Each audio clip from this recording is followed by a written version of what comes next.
Top quality और consistent performance के लिए सिर्फ सिल्वर पंप नाम याद रखना। અને આ ચર્ચામાં આપણી સાથે તેજસભાઈ અમીન, મહામંત્રી અમદાવાદ જિલ્લા પ્રાથમિક શિક્ષક સંઘના જોડાયા છે, સાથે જ સંકેતભાઈ પટેલ કે જેઓ પણ આપણી સાથે જોડાયા છે, મંત્રી દસકોઈ તાલુકા પ્રાથમિક શિક્ષક સંઘના છે, અને સાથે જ આપણી સાથે ભાવેશભાઈ પટેલ જોડાયા છે. ભાવેશભાઈ પટેલ કારોબારી અમદાવાદ જિલ્લા શિક્ષક સંઘના તે કારોબારી છે, અને સાથે જ આપણી સાથે વિપુલભાઈ પ્રજાપતિ પણ જોડાયા છે, તે પણ કારોબારી સભ્ય છે. આપનું પણ સ્વાગત છે. પરંતુ સૌથી પહેલાં શરૂઆત આપનાથી કરીએ. આજે સવાલ અત્યારે એ જ છે કે જે ટેટ છે તેની મુક્તિ મળી જાય, અને તે જ લઈ અત્યારે આંદોલનના મૂળમાં કયો સમગ્ર મામલો છે, કેવી રીતે શિક્ષકો માટે અત્યારે ચેલેન્જીસ બની રહ્યા છે? સુપ્રીમ કોર્ટે એક જજમેન્ટ આપ્યું, અને આમ તો આરટી એક્ટ 2009માં જોગવાઈ મુજબ 2010 પછી જે પણ પ્રાથમિક શિક્ષકો હતા એમની ટેસ્ટ લઈ અને ભરતી કરવામાં આવેલી. પરંતુ હમણાં માન્ય સુપ્રીમ કોર્ટશ્રીએ એવું એક નિવેદન આપ્યું અને જજમેન્ટ આપ્યું કે 2010 પહેલાં જે પણ પ્રાથમિક શિક્ષકો છે સમગ્ર ભારતમાં એ તમામે ટીઈટીની પરીક્ષા આપવી ફરજિયાત છે, અને એના માટે એમને નિર્દેશ કર્યા 2 વર્ષમાં જ આ પરીક્ષા પાસ કરવી, અન્યથા સેવા સમાપ્ત ગણવામાં આવશે. જેનો અમદાવાદ જિલ્લા પ્રાથમિક શિક્ષક સંઘ, ગુજરાત રાજ્ય પ્રાથમિક શિક્ષક સંઘ અને અખિલ ભારતીય પ્રાથમિક શિક્ષક સંઘે આ જુદી જુદી મિટિંગો કરી અને આજથી જ આ ધરણા કાર્યક્રમનો શુભારંભ કર્યો છે. અમે એવું કહેવા માગીએ છીએ કે જ્યારે અમારી ભરતી થઈ 98, 99, 95, 96 ત્યારે જે પણ પરીક્ષાઓ હતી, માન્ય સરકારશ્રીએ નક્કી કરેલી પરીક્ષાઓ હતી, એ પરીક્ષાઓ પાસ થઈ અને જે તે વખતે ધારાધોરણ અને ટકાવારીના આધારે અમને નિમણૂક આપવામાં આવેલી હતી, જે તે વખતે પરીક્ષાઓ લેવામાં આવેલી હતી. અને હવે એ પરીક્ષાઓ પાસ કરી અને આટલા વર્ષો 20 વર્ષ 25 વર્ષની નોકરી મેળવ્યા બાદ હવે અમારી આ પરીક્ષા આપવાની નોબત આવી છે, એ ખરેખર ગેરવ્યાજબી છે. અને શિક્ષકો માટે જ આવું કેમ? અવારનવાર શિક્ષકોને જ હેરાન પરેશાન કરવામાં આવતા હોય એ વાતના મુદ્દે હવે અમે લડી લેવાના મૂડમાં છીએ. બિલકુલ બિલકુલ. અને સાથે ભાવેશભાઈ એ પણ સમજવું છે, કારણ કે અત્યારની 15-20 વર્ષ શિક્ષક, આપણે જ્યારે શિક્ષક થયા 15-20 વર્ષ થયા અને ફરીથી એ પરીક્ષાનું એક બ્યુગલ છે તે ફૂંકાયું છે. આંદોલન ક્યાં સુધી જવાનું છે અને ક્યાં સુધી આપની માંગણી છે? શું સંતોષ હશે તેવી આશા ખરી? 100% સંગઠન છેક સુધી લડી લેવાના મૂડમાં છે. જ્યાં સુધી અમારી માંગણી નહીં સંતોષાય ત્યાં સુધી અમે દરેક પ્રકારે જે રીતે લડત આપવાની થશે દરેક રીતે લડત આપવા માટે તૈયાર છીએ. વાત કરી કે 10 વર્ષ 15 વર્ષ 20 વર્ષની નોકરી થઈ ગઈ હોય ત્યારે તેમની પરીક્ષા લેવાનું એ શિક્ષકો ઉપર એક ખૂબ જ આઘાતજનક નિર્ણય છે. તેના ઉપર અવિશ્વાસની વાત છે કે સરકારને શિક્ષકો ઉપર કોઈપણ જાતનો વિશ્વાસ નથી, અને આ રીતે તેમના ઉપર અવિશ્વાસ કરી અને તે લોકોની જે કામગીરી છે તેને બિરદાવવાની જગ્યાએ વખોડવામાં આવી રહી છે. શિક્ષક સંગઠન દ્વારા જે કોઈ પણ કાર્યક્રમ આપવામાં આવેલો છે તે જ્યાં સુધી આ ટેટની પરીક્ષા પાછી નહીં ખેંચાય ત્યાં સુધી અમે સંપૂર્ણ રીતે લડી લેવાના મૂડમાં છીએ. બિલકુલ. સંકેતભાઈ કીધું એમ કે અત્યારે લડી લેવાના મૂડમાં જ છે, પરંતુ ભાવેશભાઈ આપની પાસે પણ આવું અને આપને પણ એ જ પૂછીશ કે અત્યારની જે પરિસ્થિતિ, અને આ પરિસ્થિતિ શું એવું લાગે છે કે જે અનુભવ છે તેના કરતાં હવે જે સ્કોર આવે, પરીક્ષાના જે માર્ક આવે તેની પર વધારે સરકારને વિશ્વાસ થાય? સરકારને વિશ્વાસ થાય કે ના થાય, પણ અમારું સંગઠન છે એ છેક સુધી લડી લેશે, અને જ્યાં સુધી લડવું પડે ત્યાં સુધી અમે તૈયાર છીએ. બિલકુલ. અને સાથે આપ પણ શું કહેશો જે રીતની અત્યારની સમગ્ર સ્થિતિ છે, અને હવે કઈ એવી માંગો છે કે અન્ય પણ એ માંગો હજુ પણ સરકાર છે તે વારંવાર ટાર્ગેટ કરી શિક્ષકોને કરતી હોય, જેમ પણ અત્યારે અગાઉ તેજસભાઈએ કીધું કે શું એવું લાગે છે કે વારંવાર સરકાર એ શિક્ષકોને ટાર્ગેટ કરતું હોય? મારી વાત એ કહેવાની એ છે કે જે શિક્ષક મિત્રો કાર્ય કરી રહ્યા છે, અને લગભગ તેજસભાઈ સાહેબે જેમ વાત કરી એમ કે 1998થી નિયમો મુજબ ભરતી કરી, જે તે ટાઈમે જે કંઈ પણ સરકાર દ્વારા જે કંઈ પણ પરિપત્રો બહાર પાડ્યા હોય એના પ્રમાણે ભરતી થઈ, અને આ વર્ષો પછી એટલે કે 25-27 વર્ષ પછી જો આવી રીતે વિચારણા થાય કે આવી રીતે ટેટ પરીક્ષા પાસ કરીને શિક્ષકોને માન્ય રાખવા જોઈએ કે એમને નોકરીની સમાપ્તિ કરવી કે શરૂ કરવું કે નહીં, આ બધી બાબતોની જે ચર્ચા થઈ એ માટે એક ઉદાહરણ આપીશ કે માનો કે આપણે અત્યારે આપણા માતા પિતા છે તો એ 25-30 વર્ષ જૂના થયા તો એની પરીક્ષા લેવાની અને આપણી પરીક્ષામાં પાસ થાય તો જ આપણા માતા પિતા. તો આવું ના હોવું જોઈએ. જે શિક્ષક જે કામ કરી રહ્યો છે અનુભવના ધોરણે કરી રહ્યો છે, અનુભવ પણ ઘણી વખત ખૂબ જ અગ્રેસર રહે છે કોઈ પણ કામગીરીમાં. એમાં મનોવિજ્ઞાન પણ જોડાયેલું હોય છે અને જેમ જેમ સમય જાય તેમ તેમ તે શિક્ષક બાળકો સાથે જોડાઈને સારું કામ કરતા હોય છે અને જે તે સમયે જે તે ભૂતકાળમાં જે તે નિયમો હતા એના આધારે શિક્ષક ભરતી થયેલી છે.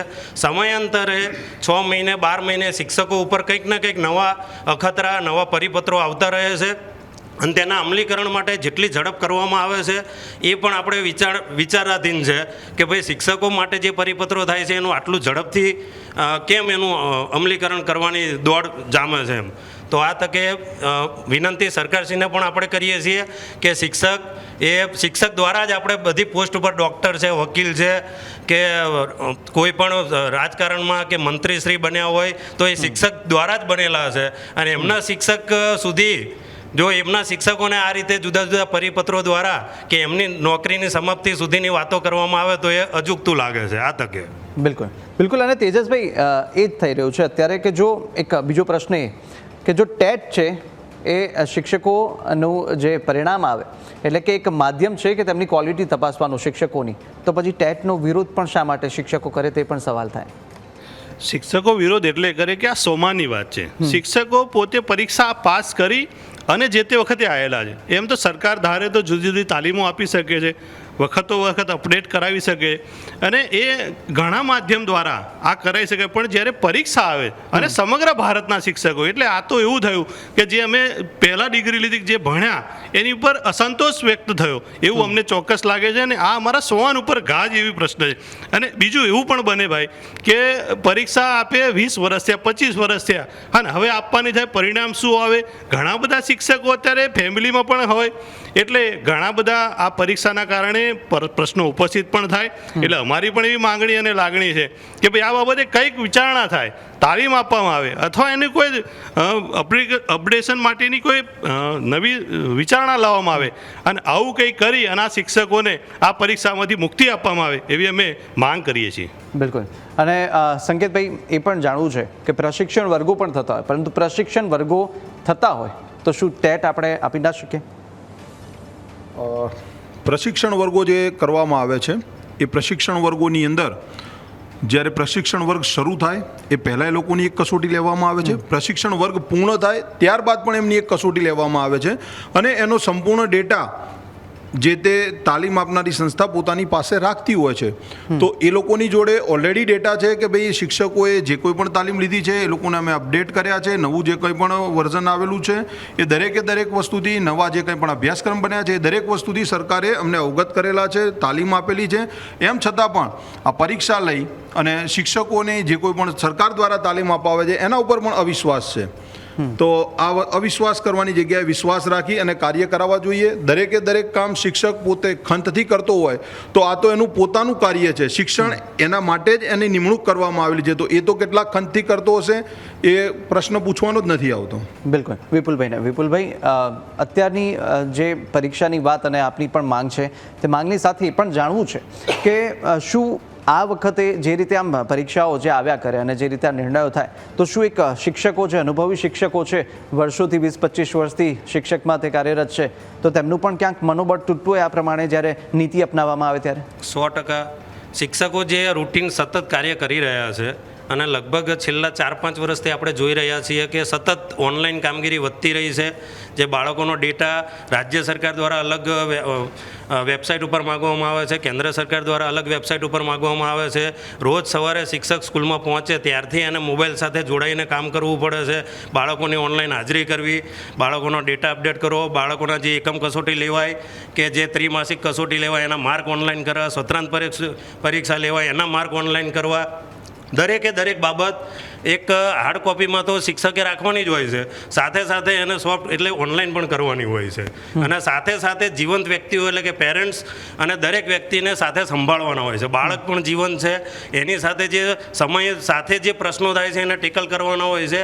આ બધી વાસ્તવિક પરિસ્થિતિ જો જોવા જઈએ તો જે ઉપરની જે આ બીજી ઓનલાઈન કામગીરી છે ઘણી વખત શિક્ષક માટે ભારણરૂપ સાબિત થતી હોય છે. તો આ જે વધારાની કામગીરી છે એ આ જે પરીક્ષા લેવાનું જે વધારાની જે સરકારે ઉમેરણ કર્યું એમાં પણ શિક્ષક બચારો જે સ્કૂલની અંદર જે એના બાળકો સાથે કામ કરવું છે એ કરવા સાથે બીજું પાછું નવું આવ્યું કે ભાઈ હવે મારે થોડુંક રીડિંગ કરવું પડશે, મારે વાંચવું પડશે, નવા સમય સાથે જોડાવવું પડશે, શું તકલીફ થશે, એના પરિવાર સાથે જોડાયેલી બાબત છે આ કે એણે ક્યાંકથી લોન લીધી હશે, ક્યાંક એના જે આર્થિક ખર્ચા છે દર મહિને પૂરા કરવાના હશે, અને જો હું પરીક્ષામાં મારે કદાચ ઘટીને 1-2 માર્ક આગા પાછા થઈ ગયા અને મારું જે પરિણામ આવવું જોઈએ ના આવ્યું તો શું થશે? તો આ બહુ મોટી વાત છે. એક પરિવારના જીવનલક્ષી એના કુટુંબના ફેમિલીના દરેક વ્યક્તિ સાથે જોડાયેલી વાત છે. તો આ બાબતે સરકારશ્રીએ દીર્ઘ વિચારણા કરીને શિક્ષકો ઉપરથી આ બાબતને ખરેખર હટાવવી જોઈએ. અને જે અમારા ઉપર વિશ્વાસ છે અને અમે જે સરકારી શાળાના શિક્ષકો કામ કરીએ છીએ તેને વિશ્વાસથી ચલાવવા માટે અમે નમ્ર વિનંતી કરીએ છીએ. બિલકુલ બિલકુલ. અને ભાવેશભાઈ, જે રીતની અત્યારની એક પણ સવાલ થાય કે જેમ વિપુલભાઈએ પણ કીધું કે અનેક એવા ભારણો હોય, આ તમામ ભારણો વચ્ચે પરીક્ષા જો આપવી પડે તો પછી તેની અંદર પણ કેટલો ડર રહેતો હોય છે, કારણ કે શું એટલી બધી તૈયારી આપણે કરી શકીએ? કેટલાય ભારણ છે જે હજુ પણ શિક્ષકો પર વધી રહ્યા છે. શિક્ષક કોઈ કાર્યમાં ડરતો જ નહીં. પહેલી વાત એ કે શિક્ષકને પોતે પરીક્ષા આપી, પીટીસી કરી, સમયાંતરે પરીક્ષા પાસ કરી અને પોતાના ટકાવારી એને કર્યું છે, તો પછી એમાં શિક્ષકને ડરવાની કોઈ પ્રશ્ન નથી. કારણ બાળકો સાથે એને કામ કરવું છે તો એને રીડિંગની એ જરૂર, વિપુલભાઈએ કીધું કે એને રીડિંગ, તો એ સતત એમાં વિચારતા હશે કે હવે હું કેટલું રીડિંગ કરીશ, કેટલું વાંચન કરીશ, કેટલું ગણન કરીશ, એ બાબતે એના માટે એ તૈયારી કરતો હશે. એટલે બીજી કોઈ શિક્ષકને ડરવાની કોઈ જરૂર નહીં. શિક્ષક કોઈ દિવસ ડરતો નહીં. શિક્ષકે આટલું બધું કામ કર્યું જ છે. ઓનલાઈન એટલું કામ કરે, BLOના કામ કરે, વસ્તી ગણતરીના કામ કરે. કોઈ વસ્તુમાં શિક્ષક સિવાય તો કોઈ કામ થતું જ નથી. બિલકુલ. અને તેજસભાઈ, એ પણ છે કે અત્યારે આખરે આંદોલન બાદ માંગણી શું રહેશે? કોઈ વૈકલ્પિક વ્યવસ્થા કે પછી સંપૂર્ણ મુક્તિની માંગ આપની રહેવાની છે? અમારી તો સંપૂર્ણ મુક્તિની જ માંગ છે કે અમે જે તે વખતે જે તે પરીક્ષા આપીને જ આવેલા છીએ તો આ પરીક્ષા સંપૂર્ણ નાબૂદ થાય. અને અમને ચોક્કસ ભરોસો, વિશ્વાસ પણ છે કે આ બાબતે સરકાર કંઈક પોઝિટિવ નિર્ણય કરશે અને શિક્ષકોને આ જે અપમાનજનક અથવા જે એમની ઉપર જે ત્રાસદાયક, હું તો એવો શબ્દ વાપરીશ, એ જે પરીક્ષાનું છે એ હાવ દૂર કરશે એવો સંપૂર્ણ ચોક્કસ ભરોસો, વિશ્વાસ છે. બિલકુલ બિલકુલ. આપ શું કહેશો સંકેતભાઈ, જે રીતે સમગ્ર માંગ છે આપની, એ માંગ જો સંતોષાશે કે નહીં સંતોષાય? આપને કેવી આશા છે? જો નહીં સંતોષાય તો પછી તેનો વિકલ્પ આપ કયા માંગશો? જેમ કહેવાય છે કે ભાઈ ભૂપેન્દ્રભાઈની સરકાર એક સંવેદનશીલ સરકાર છે, તો આ નિર્ણય પણ ખૂબ જ સંવેદનાથી લોકો વિચારશે આ બાબતે અને શિક્ષક હિતની અંદર જ આનો નિર્ણય આવશે. અમારે આગળ કોઈ લડાઈ કરવી ના પડે એવી અમે સરકારને દરખાસ્ત કરીએ છીએ કે આ માધ્યમથી સરકાર પોતે સંવેદનશીલ થઈ અને શિક્ષકોનું માન સન્માન જળવાય અને તેમના ઉપર જે આ અવિશ્વાસરૂપી પરીક્ષાનો બોજો નાખવામાં આવેલો છે તે દૂર કરે અને શિક્ષકો રાબેતા મુજબ ખુલ્લા મનથી, પ્રફુલ્લિત મનથી પોતાના વર્ગની અંદર કાર્ય કરી શકે તેવું આયોજન સરકાર કરે તેવી જ તેમની જોડે માંગણી છે. જો નહીં સ્વીકારવામાં આવે તો રાજ્ય સંઘ દ્વારા, AIPTF દ્વારા જે કોઈ પણ નિર્ણય લેવામાં આવશે દરેક શિક્ષક તેની સાથે સંપૂર્ણ રીતે જોડાયેલો છે. બિલકુલ. વિપુલભાઈ, અત્યારની જે પણ સ્થિતિ અને તેને લઈ એ પણ જાણવું છે કે આ સમગ્ર જ્યારે પરિસ્થિતિ સામે આવતી હોય, પરીક્ષાનો ચાલો આપવાનો પણ સમય આવતો હોય, પરંતુ તે દરમિયાન વિદ્યાર્થીઓના ભણતર પર, અભ્યાસ પર કેવી અસર થતી હોય છે? તો આપને જે મુદ્દાની વાત કરી મેં અગાઉ પણ કીધું કે જે શિક્ષક છે એ સ્કૂલમાં જે સવારે પહોંચે છે ત્યારથી માંડીને સાંજે છૂટે છે ત્યાં સુધી એનું કેન્દ્ર સ્થાન બાળક હોય છે. એને બાળકને કંઈક આપવું છે, બાળકને એને કંઈક શીખવાડીને આગળ વધારવું છે. અને અત્યારે જે આગળની જનરેશન છે કે કોઈ પણ ઉપરની કક્ષાએ કોઈ પણ વ્યક્તિએ પહોંચ્યો છે એના પાયામાં પ્રાથમિક શિક્ષક જ હોય છે. આપણે બધા પણ ભેગા થઈને જાણીશું કે અત્યાર સુધી આપણને સૌથી વધારે યાદ આવતા હોય તો આપણા પ્રાથમિક શિક્ષકો જ હશે. કારણ કે પહેલા ધોરણથી જ્યારે પાપા પગલી માંડતા આપણે સ્કૂલમાં પહોંચ્યા ત્યારથી માંડીને 7 ધોરણ સુધીનું જે આપણું જે શરૂઆતનું જે સ્ટેજ છે એ આપણા પ્રાથમિક શિક્ષકો જ આપણને સારી રીતે સમજાઈ શકે છે. અને શિક્ષકો ખાલી ભણાવતા નથી, સાથે સાથે આપણું સંસ્કાર સિંચન, મૂલ્યોનું ઘડતર અને નાની નાની જે આપણી કુટેવો હોય એને દૂર કરવાનું પણ કામ કરે છે.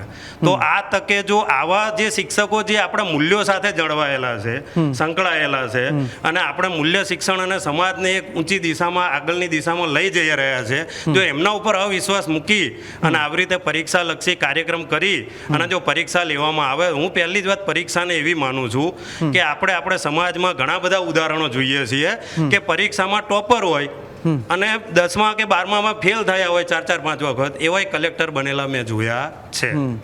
બીજું કે જેણે પોતાના જીવનમાં પરીક્ષાઓમાં નિષ્ફળતા જ મેળવી હોય પણ ઉદ્યોગ જગતની અંદર ટોપર હોય, તો આવા પરીક્ષાને સાથે કોઈ પણ ગુણાત્મક બાબતને સાંકળી શકાય નહીં. અને આ જે બાળકો સાથે આપણે કામ કરવાનું છે ને, એક ગુણાત્મક બાબત છે, પરીક્ષાલક્ષી બાબત છે નહીં. એ મૂલ્ય શિક્ષણ સાથે સાથે આપણે એજ્યુકેશન તો વાત કરીએ જ છીએ, પણ સાથે સાથે સૌથી મોટી બાબત, જો સારો નાગરિક બનાવવો હશે, સારા દેશની રચના કરવી હશે, તો મૂલ્ય શિક્ષણ જરૂરી છે ને છે. અને એના માટે શિક્ષકોને સ્વતંત્રતા આપવી પડે અને શિક્ષકો જે કામ કરે છે એના ઉપર વિશ્વાસ મૂકવો પડે અને એમની પાસે જે અનુભવ છે એનાથી જ કામ ચલાવવું પડે. તો સરકારશ્રીએ આ બધી બાબતોને ધ્યાનમાં રાખી અને બાળકોને કેન્દ્ર સ્થાને રાખી, બાળકોના હિતાર્થે અને બાળકલક્ષી વિચારીને સંવેદનાથી નિર્ણય કરી અને આ જે ટોપિક છે ટેટનો, તેને 100% દૂર કરે એવી અમારી માગણી છે. બિલકુલ. અને તેજસભાઈ, એ પણ જાણવું છે કે અત્યારની વાત કરીએ આપણે, આંદોલન શરૂ થઈ ચૂક્યું છે આજથી આપનું. આંદોલન પહેલાં તંત્ર સાથે કોઈ વાત થઈ હતી? આપે કોઈ રજૂઆતો કરી હતી આપણા સંઘ દ્વારા, કે પછી રજૂઆતો બાદ કોઈ વાતઘાત અત્યારે પણ વાતોચીતો ચાલી રહી છે? સૌ પહેલાં આનો જ્યારે નિર્ણય આવ્યો ત્યારે અમારું all India primary teachers federation અને ગુજરાત રાજ્ય પ્રાથમિક શિક્ષક સંઘ આ સંયુક્ત મિટિંગ થઈ અને જે તે જગ્યાએ કેન્દ્રની અંદર, રાજ્યની અંદર જ્યાં જે લાગતું હતું ત્યાં તમામ જગ્યાએ રજૂઆત કરી છે, આપણી વાત પણ મૂકી છે અને ત્યાંથી હકારાત્મક જવાબ ક્યારેક મળ્યો પણ છે ને ક્યારેક નથી પણ મળ્યો. પરંતુ છેલ્લે જે સુપ્રીમ કોર્ટે જે કડક શબ્દોમાં કીધું, એ સુપ્રીમ કોર્ટમાં જે પરીક્ષા બાબતની ચર્ચા હતી, અમારી હવે માંગણી છે કે કેન્દ્ર સરકાર આ બાબતે હસ્તક્ષેપ કરે અને વિધાયક લાવી અને અથવા ગમે તે કોઈ નિર્ણય લાવી અને આ પરીક્ષામાંથી સમગ્ર દેશના શિક્ષકોને મુક્ત કરાવે એવી અમારી માંગણી છે. બિલકુલ. અને સાથે એ પણ જાણવું છે ભાવેશભાઈ કે જે અનુભવ છે અને અનુભવની સાથે સાથે જે પરીક્ષાઓ છે તેની વચ્ચે કેવું સંતુલન જાળવવું પડે, કારણ કે શિક્ષકો માટે પણ અપગ્રેડેશન એટલું જરૂરી હોય છે. અપગ્રેડેશન આપવા માટે તાલીમના વર્ગો જરૂરી છે, તો એ અત્યારે આપી શકે છે સરકાર, જુદી જુદી તાલીમો આપણે. પણ હવે જે વખત પીટીસી કરી અને અત્યારે હાલ ટેટ આપવાની પરિસ્થિતિ થાય તો એ શિક્ષક આપવા માટે કોઈ એ નહીં, પણ એ તૈયારી પ્રિપેર એ ના કરી શકે ઉંમરલાયક, તો એ સરકાર જ વિચારે કે ભાઈ આ બધી બાબતો અમારે તાલીમ આપવી છે કે અપગ્રેડ કરવા છે, તો સરકાર કરી શકે છે. અત્યારે ઘણી બધી તાલીમો આવે છે, તો તાલીમોમાં અમને અપગ્રેડ કરવા માટે કોઈ એ નહીં. બિલકુલ. એટલે તાલીમ દ્વારા અપડેટ કરવામાં આવે, અપગ્રેડ થાય, અને એ જ રીતે અત્યારે માંગ પણ થઈ રહી છે. પરંતુ સંકેતભાઈ, એ પણ જાણવું છે, એક સ્પષ્ટ અને સિમ્પલ ભાષાની અંદર દર્શકોને પણ સમજ પડે એ રીતે આપણે સમજાવીએ કે જ્યારે 2010 આ જે નિયમ છે, 2010 પહેલાં જે પીટીસી કરીને પહેલાંના જે નિયમો હતા તે આપણે શિક્ષકો થયા, પરંતુ હવે આ પ્રકારની નિર્ણય છે તે શા માટે કરવામાં આવી રહ્યો છે, તેમની વાત શું છે અને તેની પાછળનું કારણ તેમનું શું હોઈ શકે? એકદમ સિમ્પલ ભાષામાં જે ઇઝીલી ખબર પડે. સૌ પ્રથમ જ્યારે સરકાર શિક્ષકોની ભરતી કરતી હતી ત્યારે 10 પાસ પીટીસી, 12 પાસ પીટીસી કરેલું હોય તેવા શિક્ષકોને મેરિટના આધારે એ લોકોને જે તે તાલુકો, જિલ્લો પસંદ કરી અને ત્યાં આગળ એમને નોકરી આપવામાં આવતી હતી. ત્યારબાદ આરટી એક્ટ લાગુ પડ્યો. આરટી એક્ટ લાગુ પડ્યા બાદ આવા શિક્ષકોની ભરતી જે છે તે ટેટ 1, ટેટ 2 આવી પરીક્ષાઓ દ્વારા તેમનું મેરિટ બનાવવામાં આવે અને કેન્દ્રીયકૃત ધોરણે તેમની ભરતી કરવામાં આવી. જ્યાં સુધી આરટી એક્ટ આવેલો નહોતો ત્યાં સુધી સરકારના ધારાધોરણ પ્રમાણે સરકારની જાહેરાત આવતી હતી, મેરિટ બને અને મેરિટના આધારે શિક્ષકોની ભરતી કરવામાં આવતી હતી. હવે પરિસ્થિતિ એવી થઈ છે કે ભાઈ 2010 પછીના શિક્ષકો જે હતા એ ટેટ પાસ કરેલા છે, જૂના શિક્ષકો જે હતા એ લોકો ટેટ પાસ વગરના છે. સરકારે સુપ્રીમ કોર્ટનો જે ચુકાદો આવ્યો એ 2 રાજ્ય છે એના જે લઘુમતી શાળાઓ હતી તેના માટેનો હતો, પરંતુ તેને સર્વવ્યાપી કરી અને આખા દેશના દરેકે દરેક શાળાના પ્રાથમિક શિક્ષકો ઉપર આને લાગુ પાડી દીધો છે. અને એ જે 2 રાજ્યની વાત છે ત્યાં આગળ હું જ્યાં સુધી જાણું છું ત્યાં સુધી એવું હતું કે તેમની ભરતી જે છે એ યોગ્ય ધારાધોરણો મુજબ નથી કરવામાં આવેલી અને તેના કારણે થઈ અને ત્યાં આગળ સુપ્રીમ કોર્ટે એ રાજ્યોની અંદર એ શિક્ષકોને ટેટ પરીક્ષા પાસ કરવા માટે જાણ કરવામાં આવેલી હતી.